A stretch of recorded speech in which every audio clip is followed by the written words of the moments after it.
Kasi bakit nila pilit binibira, si Martin Romualdez?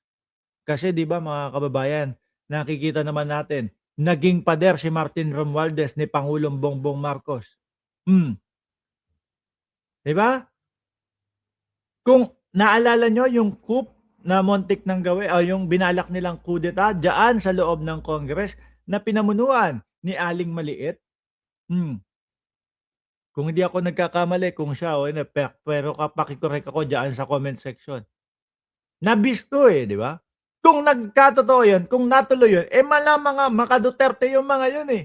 Hmm, ano gagawin? Siguro baliktad po ang nangyayari ngayon. Si Pangulong Bongbong Marcos po ang humaharap ng mga, impeachment ngayon mga bossing. Pero maganda po at gano'n ang nangyari. Bakit po? Kasi ito, si Pangulong Bongbong Marcos talaga ang nagsisiwalat, naglalabas lahat mga bossing. Si Nicolas Adyake, paano ba basahin 'yan? Nicolasta Jaque, 1571, shout out sa'yo boss, 'di ba? Eto madaming, inilalabas si Pangulong Bongbong Marcos. Kaya nga ang sabi ng mga DDS, pilit nilang iniiba yung ano, yung istorya, na, tignan niyo ang lalalalanan ng Pilipinas, napakaraming korapsyon ng Pilipinas ngayong panunungkulan, ngayong pamumuno ni, Bongbong Marcos. 'Di ba, Nicolas Tadyake, yan pala. Kasi nalalaman ng bawat Pilipino, nalalaman nating lahat dahil inilalabas, inilalantad ni Pangulong Bongbong Marcos. 'Di ba? Nung panahon nila, walang mga naririnig na mga ganyan, 'no? Yung dating pangulo ano sabi, merong korapsyon dito sa mga ghost project, sa mga flood control. Ano ginawa niya? Wala, tunganga lang. Hindi naman nagpaaresto, hindi naman nagpahuli, hindi naman nagpakulong. 'Di po ba? Nga lang ho mga boss chief, mo sir, hindi kagaya nitong gobyerno ni Pangulong Bongbong Marcos, wala hong sinisino. Malaki pangalan mo, kilala ka, Chavit Singson ka, oh, pero merong kailangang imbestigahan sa'yo, sorry, hindi kita tutulungan. Hayaan natin yung investigasyon gumulong sa'yo. Atong angka, hmm. At merong sinasabi na ikaw ay may, kinalaman doon sa pagkawala ng mga sabongero, sorry, kailangan mong, kailangan imbestigahan ka. Ito po ang tapang ng gobyerno na ito mga bossing, lalong-lalo na 'yan sila John Vic Remulla, yung magkapatid na Remulla, pilit pong ginigiba ng mga DDS, pilit pong sinisiraan ng mga DDS. Kesyo daw si Bong Revilla kaya nadamay. Kaya idinadamay, kaya idinidiin doon sa korapsyon. Kasi kalaban ng mga Remulla sa politika, si Revilla. Yun ang paulit-ulit nila sinasabi, 'no? Pero yung mga nagsasabi ibang distrito naman sila, magkakaiba naman daw sila, eh. Ngayon mga bossing, nabanggit ko, nasabi ko, ang tapang ng gobyernong ito, lalo na diyan si, DILG, DOJ, at Ombudsman, sa pangunguna ni Pangulong Bongbong Marcos, bata pa lang tayo mga bossing. Si Atong Ang alam natin mahirap gibain 'to, mahirap banggain ito, mga kababayan. ERAP, 'di ba? Yan ang yan isa si Atong Ang sa mga dahilan kung bakit natalsik o napatanggal si ERAP, mga bossing. Ngayon, dito sa gobyerno ni Pangulong Bongbong Marcos, yung Chavit, hmm, ayun araw-araw umiiyak, araw-araw nagpapa-presscon, hindi mapakali sa bahay, hindi hindi alam kung ano gagawin. Hilong-hilo na hilong-hilo na ho mga kababayan. Siguro tawagan mo si Chavit, "Boss Chavit, maka-Duterte ako na vlogger. Ano gagawin natin? Puwede ka ba 3:00, 4:00 na madaling araw, mag-ano tayo, mag-press conference tayo." Baka sasagot yan, baka tatayo yan, eh. Bakit 'to? Kasi hindi na mapakali, 'di ba? Nadadawit din doon sa mga, katiwalian sa gobyerno. nadadawit din doon sa mga ghost project, sa mga flood control, et cetera, at doon sa mga conflict of interest ho, mga bossing. Kaya itong mga ito, 'no, hindi ko sinasama si Atong Ang, um, dahil wala naman akong naririnig kay Atong Ang na kasama siya doon sa mga etong mga 'to, sila Chavit o yung mga nadadawit diyan, kaya pilit po na pinapabagsak si Pangulong Bongbong Marcos para lahat sila acquitted, para lahat tapos na ho, mga kababayan, 'no? Kasi taranta na ho sila doon sa weak president, sa mahinang presidente. Mga bossing, mahina pinakulong si Digong, mahina pinakulong si Buloy, mahina eto, Mark nabanggit mo pinakulong ni Pangulong Bongbong Marcos si Digong. Ay ako ho naniniwala ako na talagang merong go signal si Pangulong Bongbong Marcos do'n sa pagkakaaresto niyang si Digong. Hindi ko ho inaano yan, hindi ko ho tinatago yan mga bossing 'no. Naniniwala ho ako na may go signal si Pangulong Bongbong Marcos. Bakit 'to? Baka pagka ano nga, baka nga pagka inamin pa ni Pangulong Bongbong Marcos 'no, na, "Opo, may go signal po ako para dun sa dating Pangulong Duterte." Magulo na po kasi. Eh, baka lalong humanga pa sa kanya, eh, 'di ba? Oh, mga kakampi, mga sumusuporta sa kanya baka lalong humanga pa, eh. Ngayon, sabi ni Leo Glenn Tumhala, "Si Chavit nagalit kay Erop yan dahil sa wangwang." Mahilig mahilig ba si Chavit sa wangwang? Oh, ngayon eto naman po Atong Ang, mga kababayan, mga boss chief amo sir, biruin niyo po, 'di ba?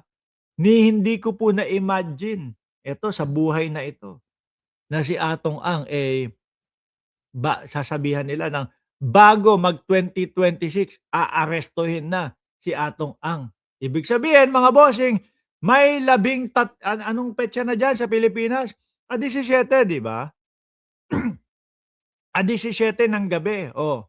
Ilang oras na lang, ano na, ilang oras na lang, 18 na. Ibig sabihin may 13 araw na lang ang nalalabi kapagka nagawa na arestuhin po si Atong Ang, 'no? Dahil nasasangkot nga po doon sa pagkawala po nung mga, sabungeros. Basahin kong mabilisan 'no, bilyonaryo, gambling tycoon, diyan pa lang, sa paumpisa pa lang ano, bilyonaryo, gambling tycoon.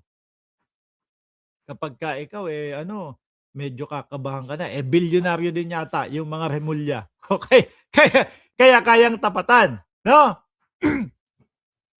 Bilyonaryo, gambling tycoon Charlie Atong Ang could be ringing in 2026 behind bars if authorities manage to catch him first. Alam niyo ho mga bossing, ito ay nagpapakita 'no, ng patas.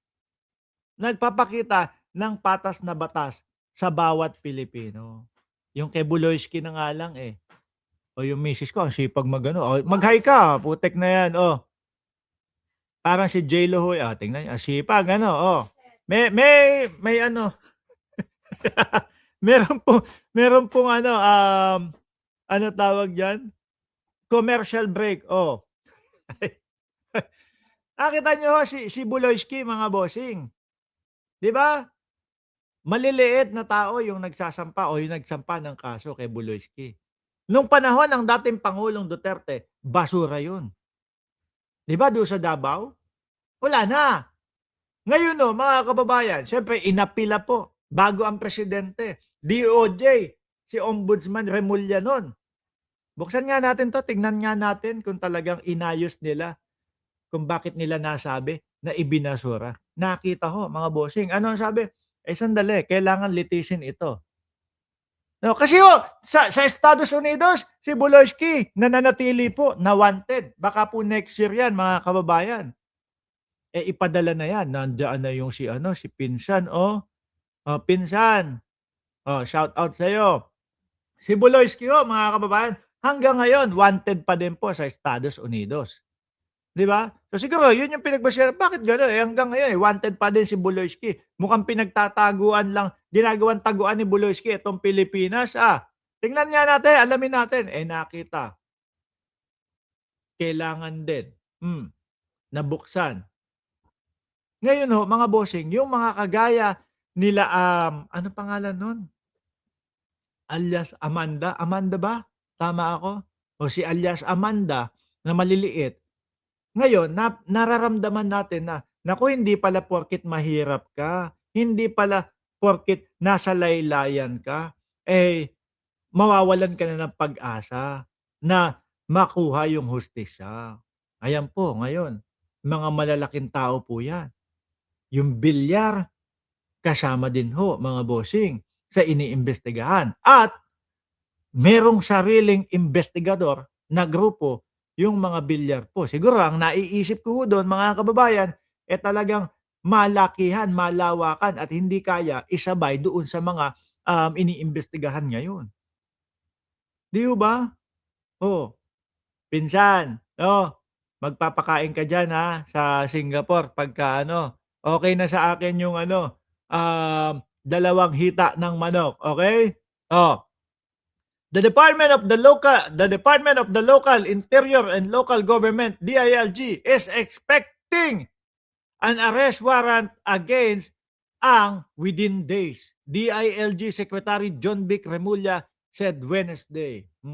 Alam niyo po kapagka yan, mga kababayan, doon sa mga rally 'no, tumayo si John Vic Remullang ganyan.